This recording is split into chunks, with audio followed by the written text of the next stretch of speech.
Hello everybody, Sparkster1701 here, and it's time for another Generation 1 Transformer review. And this time around we're going to take a look at something totally different. This is a Duocon. This is Battletrap.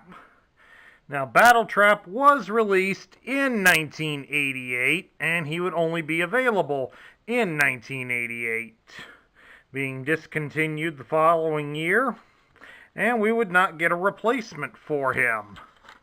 He functions as an assault team due to the fact that he is two independent vehicles that share a mind. So, in many ways, he and his buddy Flywheels are a precursor to the Triple Changers.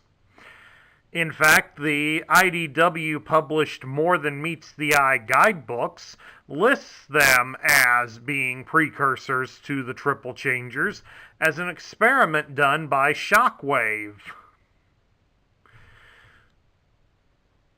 But let's take a look at him, and unfortunately, with how simple of a toy he is, there really isn't much going for him. Since basically the part of the vehicle that forms the lower body is clearly visible.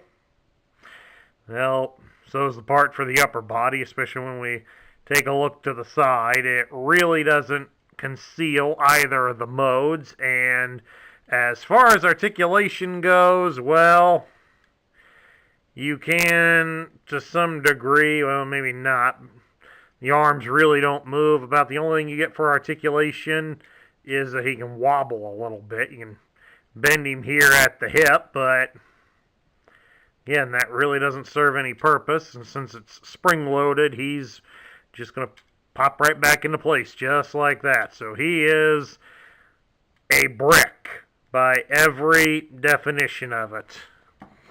Basically, any articulation you get is back here with the rotor blade.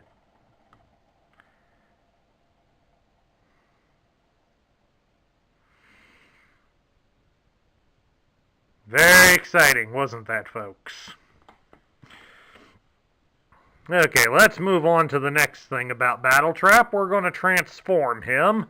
And of course, like always, we start by removing the accessory. Let go of it. Alright, to transform Battletrap into his two vehicle modes, first thing we're going to do is we're going to take this chest plate here and we're going to fold it up. Well, since he's loose, it just popped right on off. Now, normally what we would do would fold it all the way up, lock it into place, and then pull it loose, but as you can tell, this toy's been played with a bit, so he's pretty loose. Set the top part aside. For the lower portion here, we just fold the arms inward, like so, so that the holes all are facing in the same direction here. And then we'll fold the whole section down. And then this rear portion, you fold up and over and lock it into place. And then there you have it. There are Battletrap's two alternate modes. The upper portion is a rather stylized AH-64 Apache helicopter, and the lower portion is a Ford F-150 camper. Again, so they say.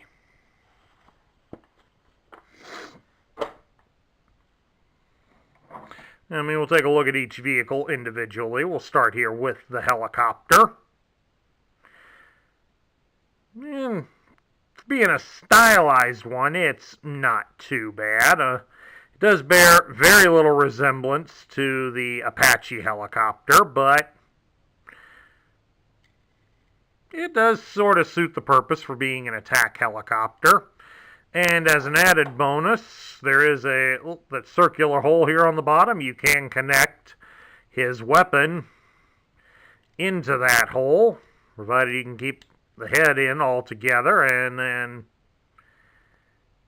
well, looks a little bit on the excessive side, but it's not too bad. I mean, kind of almost harkens the Dragonfly helicopter used in the G.I. Joe toy line, so it's not bad. Now, as for the Ford F-150 camper here, well,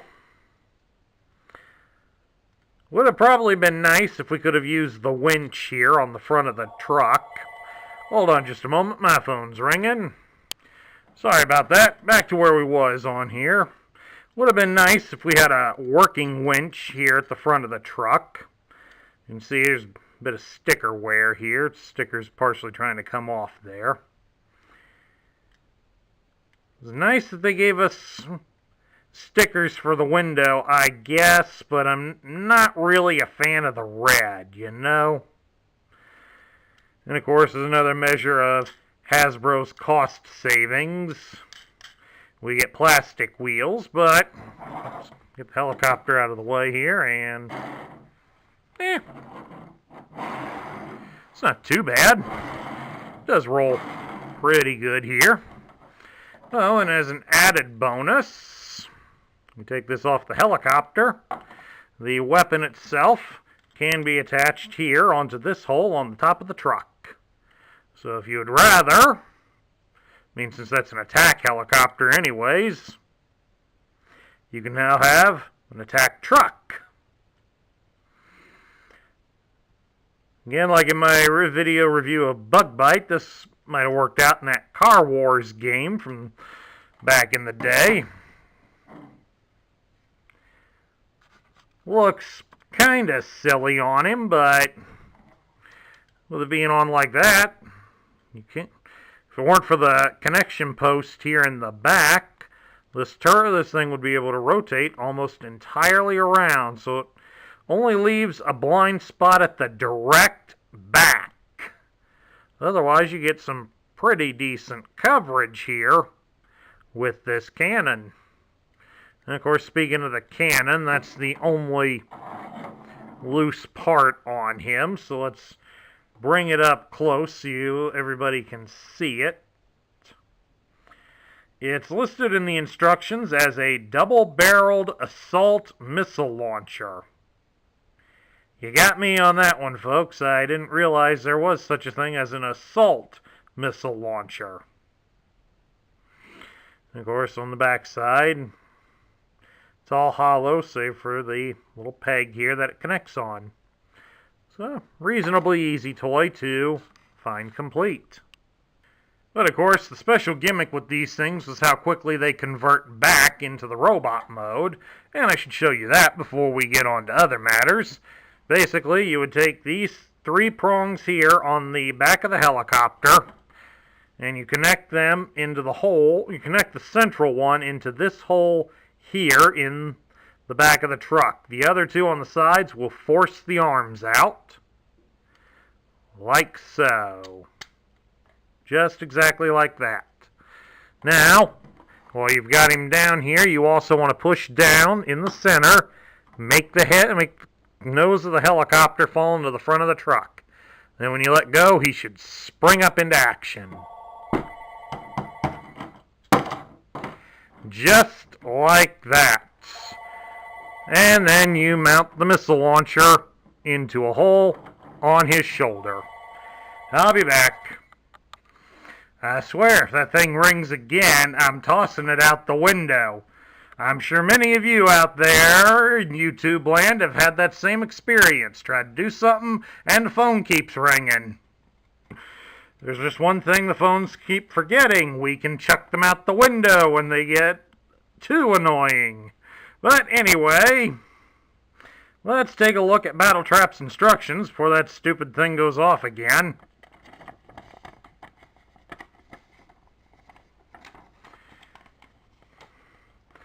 And here we go. We got a nice picture of Battletrap here. Just unfortunately, you can't pose him like that. You see, you got the 2 vehicles there, and the missile launcher, and stickers, and the decoder. I mean, well, it lists here in the text up there that you can put the missile launcher into the helicopter, but they only show it being on the truck. And then they show you how to turn him into the robot.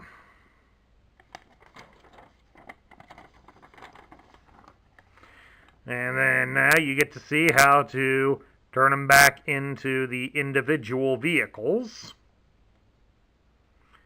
So at least they did that much for us. And then how to put on all the stickers. Okay, and I was wrong. These guys were released in 1987, not 1988. That's my fault. I do apologize. Because these still had the rub signs, and in 88 the rub signs were taken out of the line. So he does have his rub sign. I should have noticed that. It's right there at the left shoulder. They don't talk much about collecting and saving the robot points, but they do show you to still collect them. They just don't give you any text. And then read the tech spec bio. And speaking of which, once we get those out of the way, and again, before you know what happens, we got a nice picture here of Battletrap that shows that the truck splits to form independent legs instead of staying as one solid block. That would have probably been nice too. But at any rate, it's all done up in purple to show he's a Decepticon. It even says so right above him. It lists his name as Battletrap, and his function is Assault Team. His motto is, "We're only halves of a whole, but double the trouble." He's the wrestling tag team of robots. Likes to trap his foe between his Jeep and helicopter vehicles and have, quote, fun, unquote, with him. Knock him back and forth a bit before finally destroying him. Jeep maximum speed of 90 miles per hour, range 600 miles. Helicopter maximum speed of 780 miles per hour, range 1200 miles. In robot mode, carries double-barreled assault missile launcher with leaf imaging for night firing capabilities. Sounds rather silly, doesn't it? Alright, now we'll bring over the decoder and take a look at his stats. It gives his strength as 7, his intelligence is 3, his speed is 6, his endurance is 8, his rank is 6, as is his courage. His firepower and skill are 7. So, aside for being somewhat on the dumb side, Battletrap is a pretty effective and strong warrior. Now we get down to my thoughts. What do I think of him?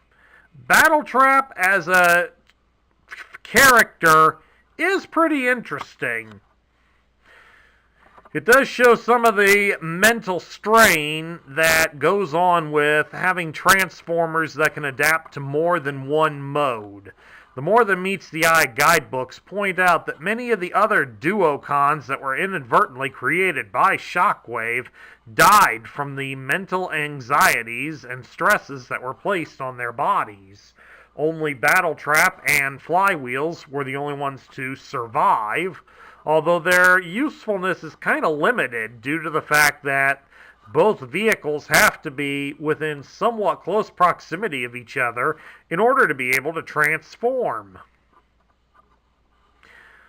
So it does limit a lot of what he can do. You can obviously, an enemy soldier, if they know that he's in the battle, knows to gun down one section of him, and that more or less will eliminate his threat on the battlefield.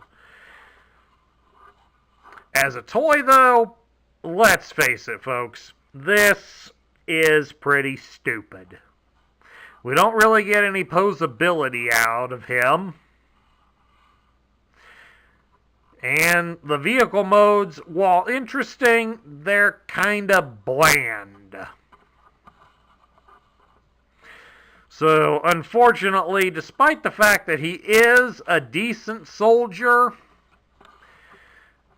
and one that definitely, and he's definitely of the two duocons, the more well-adjusted of the two, I'm still going to put Battletrap on the bottom tier. I mean, he just barely makes it into the middle tier, so sorry, Ed209 fans, he's not coming out to shoot him.